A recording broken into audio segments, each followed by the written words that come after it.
Ken Thompson and Dennis Ritchie, the creators of Unix.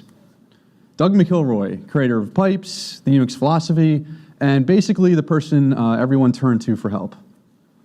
And then Brian Kernighan, he coined the term Unix. He's the K in KNRC, and one of the best technical writers of his time. These are the old school Unix people. They're the people I like to consider the live free or die era, or the all capitals Unix, if you will. And this is Roger Faulkner. And he had his own license plate. And most people have never heard of Roger, but anyone who knew him, as Adam Leventhal just said, anyone who knew him, he was very much a part of the live free or die spirit, both in terms of his own, the way he behaved, the way he held himself, and in the contributions he made to Unix. So a few things about Roger. He grew up in North Carolina. He had a bachelor's and a PhD in physics. He joined Bell Labs Murray Hill Computer Center in 1970, and he worked with many of the greats in the attic. For those of you who don't know what the attic is, that was the attic in Building 2 where Unix actually began.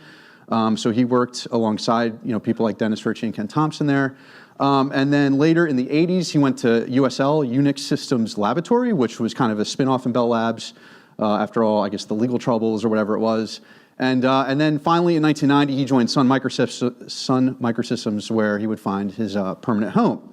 And so today what I want to talk about is kind of honor Roger and some of the work he did, and talk about one little story of Roger, and that is his proc file system. So I wanted to read this whole thing, but I realized I'm not going to have time in 20 minutes. But this was Roger's definition of proc in his 91 paper. And he basically, it was an interface to supersede Ptrace. He created the process model.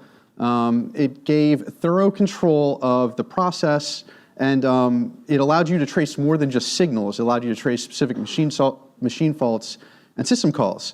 And none of that's really going to make sense if you've never looked at OS development before. So to really appreciate what Roger did, you're going to have to understand, you have to go back to the beginning and see how things progressed.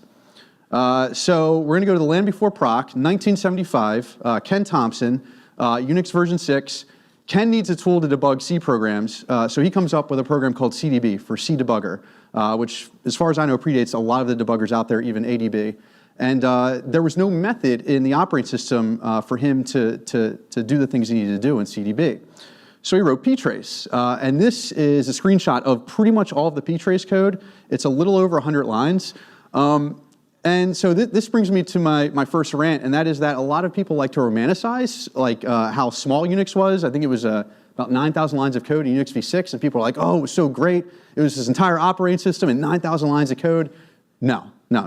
It was horrible. There were so many things wrong with it. You don't want to romanticize this. It was small because it had a limited feature set. It only worked on one platform, on the PDP, and it had a ton of bugs. This is a screenshot from Lyon's commentary on Unix. I recommend you Google that if you've never seen it before. Basically, Lyons took the entire v6 code and commented on all of it and kind of explained it all. And there's plenty of places where he's looking at the code and he's like, I have no idea why they did it this way. I have no idea what's going on. Like, this is totally busted. So Unix v6 was not a panacea. Ken Thompson, he didn't descend Mount Sinai with a deck tape over his shoulder with the v6 bits, So good production code is often large and nasty because it needs to be, especially with modern hardware. So Ptrace features. Ptrace didn't actually have a whole lot going on. It had 4 main features, I would say. The first was it allowed a process to enter a tracing state, so that any time a process received a signal, it would stop, and it would allow a controlling process to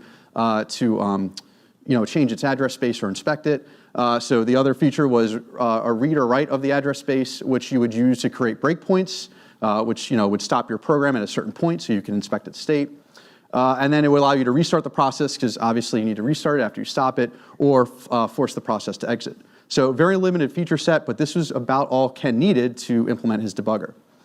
And that worked, but there was a lot of problems with Ptrace. One of the big problems was you could only trace your child process. So there was an explicit parent-child relationship. The child had to opt into the tracing, very awkward. The API was extremely awkward. Basically, it was the opposite of the Unix philosophy. So the Unix philosophy by McIlroy was do one thing and do it well. Ptrace was more like do many things and do them all poorly. And the reason it was weird is because it had 4 arguments. The first argument was a request, and the other 3 arguments, they varied in meaning depending on the first argument. So it was very awkward compared to the other system calls. The other problem was it traced all signals all the time. And this is really bad because, if you're emulating floating point, the way you would do that is you'd get a signal up to the program to say, hey, I'm the CPU, but I don't know how to do this. Could you emulate it for me? And if you're doing that but it's getting traced every time, you're doing all these context switches to emulate your floating point, and it's eating up performance. And one of the other big ones is it exposed kernel details to user land. So things like your user structure, your proc structure, all got exposed to user land, which is really bad because it made your debuggers non-portable, because now all of a sudden they knew specific implementation details of your kernel. But more than anything, Ptrace was dog slow. I mean, just horrible. Every paper you read about Ptrace is going to talk about the slowness. And I searched far and wide for the best burn, and I still think Killian absolutely nails it, where he says Ptrace provides low bandwidth at high cost, 2 context switches per word of data transferred, an achievement equaled only by some text editors. So I'm an Emacs lover. I'm pretty sure he's talking about Emacs there too. So I don't know who's getting burned worse, Ptrace or Emacs, but it's bad for both of them. So TJ Killian, another person who worked at Bell Labs, he's walking along the labs, and he's like, that Ken Thompson guy, he's pretty good, but I think I can do a little better. And so in UNIX V8, he decides to create the proc file system, and he drops this wonderful paper, Processes Files, in the 1984 UNIX Summer Conference. And this is a great paper. It's very small, very accessible. You can read it in a few minutes. And another great thing about it is, any good paper, as Brian Cantrell likes to say, any good paper starts off with a crisp problem statement of why are we here, why are we doing this? And it says it really well in one sentence. It says, any debugger is dependent on and often limited by its ability to access the address space of the debugged program. Right? So it was all about how can we build a good interface to manipulate the address space of a program, so you can do stuff like breakpointing. And so Killian looked at this problem. He's like, hey, we already have a method for manipulating bits, right? That's the file system. We do it with files. Why can't we do the same for processes? And that's what he does. He makes it a file system. So Killian's proc, overall, it was a directory of files. Each file was named after the PID of your process. You would open one of these files and get a window into the address space of the program. And then from there, you could use your typical system calls like lseek and read and write to manipulate the address space. So you could set your breakpoints. And then obviously you can't use read or write to manipulate the process in terms of starting or stopping. So you use dioctals for those. And then another thing about Killian's proc is you could specify that you only trace certain signals, which was great, so you no longer had to take the hit on signals you didn't care about. And you could control multiple processes at once, which was much more important later on. Use the existing file system security, set UID bit. That was a bit of a backdoor, and they kind of punted. They just said, if you have set UID, we're just going to ignore it. So things probably broke, but at least you didn't have arbitrary code execution by a non-privileged user. And most importantly, it had much more efficient manipulation of the address space. So you weren't limited to word at a time anymore like Ptrace. But Killian still had issues. Like Ptrace, he leaked kernel details to user land, so things, once again, were non-portable. It still couldn't trace system calls. So if you look at the Ptrace man page of V6, one of the, they used to have a bug section in the manual pages, and one of the bugs was, hey, we can't trace system calls, we should do this. It's like, well, yeah, you should do it. But Killian, he decided to punt on that as well. But probably the worst part is it relies on ioctls, which for anyone who doesn't know what they are, they're basically the HTTP post of system calls, because they just have no semantics. People just drop stuff in there just to do whatever. So it's really where APIs go to die. So Faulkner and Gomes, they look at Killian's work, and they're like, that was pretty good, but we think we can do better. So in 1991, Gomes is working at Bell Labs. Faulkner just left USL, and now he's at Solaris or Sun, and they decide we're gonna port Killian's proc to SVR4, aka Solaris 2, and improve it while we're doing it. And this paper, so the process file system and process model in UNIX System 5. This is a great paper as well. It's a little bit longer, a little bit meatier. There's going to be parts you probably don't understand. I myself had to read it several times to really get everything Roger's saying, but I still think it's a very accessible paper, very worthwhile reading, even if you know nothing about systems. I think you can get something out of it. And they mention a lot of stuff in here. It's jam-packed, but there's 3 things I want to focus on for this talk. The ability to trace system calls, the creation of the process model, and shifting breakpointing from stop on signal to stop on fault. But before I talk about those, I want to recognize Ryan Gomes. So when people talk about proc, at least the current version of proc, they like to talk about Roger. I've called it Roger's proc, and he gets a lot of credit. But Ryan Gomes' name is also in the paper, and he deserves credit. And Roger, when he was at USL, actually gave a talk about Ptrace, which is another amazing tool he wrote that I can't talk about right now, unfortunately. But he talked about Ptrace and proc, and he gave a shout out to Ryan Gomes, thanking him for implementing proc in SVR4. So I think that's a great thing to attribute to Ryan Gomes. All right, so system calls in proc. So you wouldn't think this is a big deal, like, yeah, wow, you can trace system calls, like Ptrace can do that, whoop-de-doo. But like this was kind of a big deal back then. They finally fixed that bug from the v6 man page, like 15 years later. And it wasn't just that it could trace system calls, but it traced it in such a way that you could manipulate the arguments and manipulate the return value. So what you could do is you could fully replace a system call implementation with your own. And this was useful in terms of, like, you could do it for testing. You could say, well, I want my read call to always fail this way, and see what happens in my application. Or I could emulate an older Unix version, because maybe we changed the semantics of a certain system call. Or even crazier, you could replace an entire system call table and emulate another Unix if you wanted to, which in a lot of ways is kind of a precursor to Solaris zones, which would come about 10 years later. So I thought that was a really cool feature. The biggest contribution that Roger and Ron made was probably the process model. So the real big problem with PeteRace, besides the slowness, was, I'm seeing user T, I'm seeing proc T, I'm seeing all these kernel details, and I'm not portable across systems. So they sat down and they're like, what's the common base between processes across all Unixes? And they came up with this common model, and they called it the process model, and they exposed it to user land, and they said, as long as you, the operating system, implement this, our debugging programs will run on you. So this was a big boon to make portable debugging applications.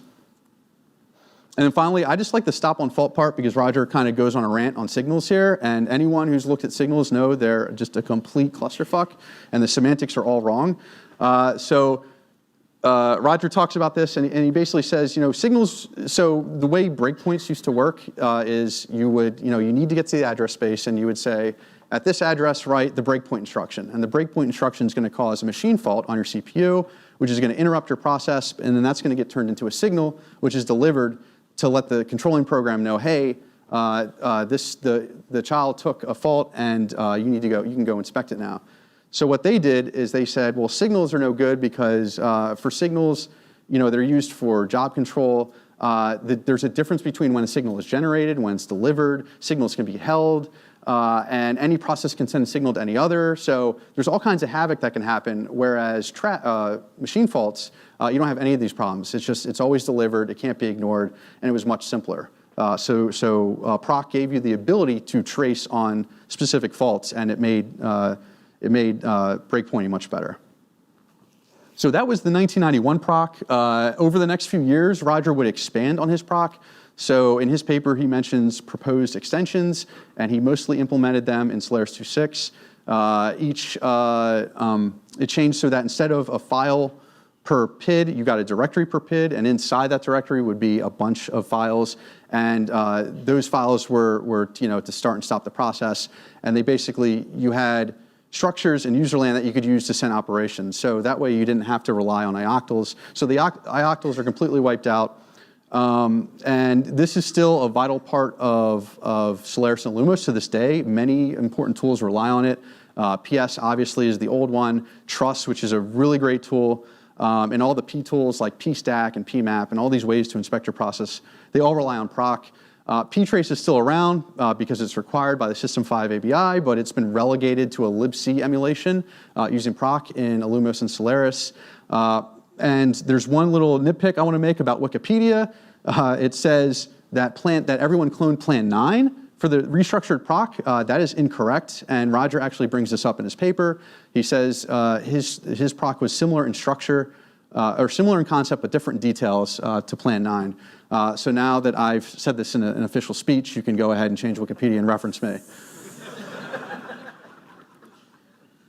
So going back to signals, I actually had an encounter with Roger. In 2014, I wrote this post. It has a horribly long and clickbaity title. I'm not going to say it, but it was about the bustedness of real-time signals in various operating systems. It got 44,000 hits in about 2 days, and I think it was the second or third day I get an email from this guy named Roger Faulkner at Oracle, and I'm like, who the hell is this guy? And he's like, yeah, he's like, your post, there's a bunch of people writing tickets in Oracle support, and they want me to fix it.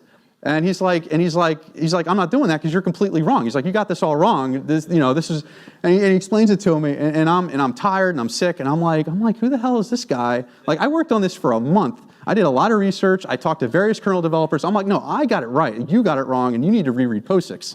And so we went back and forth. I kind of saw the curmudgeon side of Roger that a lot of people talk about, and it wasn't super productive, but ultimately I pushed my ego aside, and I looked more closely at the POSIX spec and looked at the Austin working group, which is they're the people that write POSIX.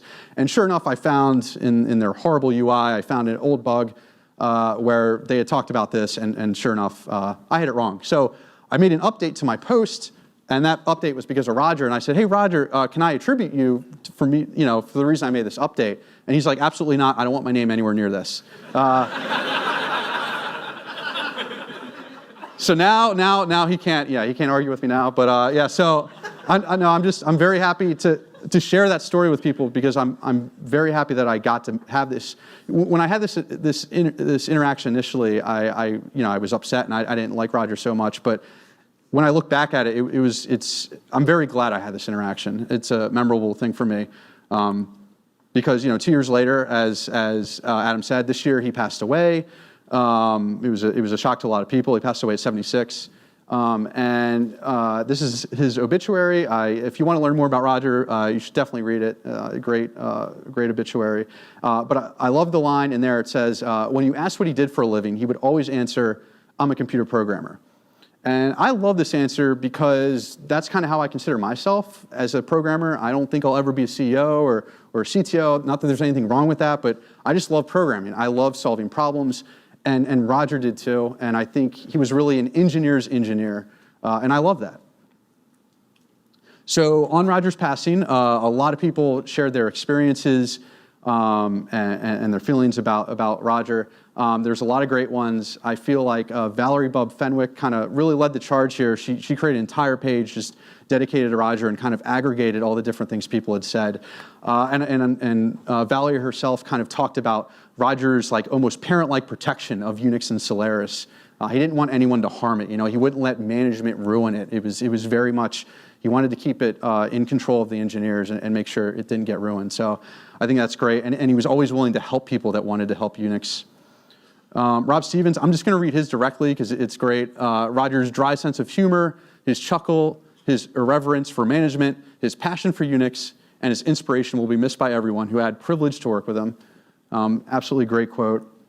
And Brian Cantrell wrote a great eulogy to Roger. So the 1991 paper at Xenix was behind a paywall, and when they heard of his passing, they opened it up for everyone, and Brian gave a nice eulogy, and he talks about Roger achieved many things over his career, but one of his favorites was the proc file system, and I think that's true because he had a procfs license plate, so I got to imagine it was one of his favorite things. And I love this quote attributed to Roger. He believed that terrible things were sometimes required to create beautiful abstractions.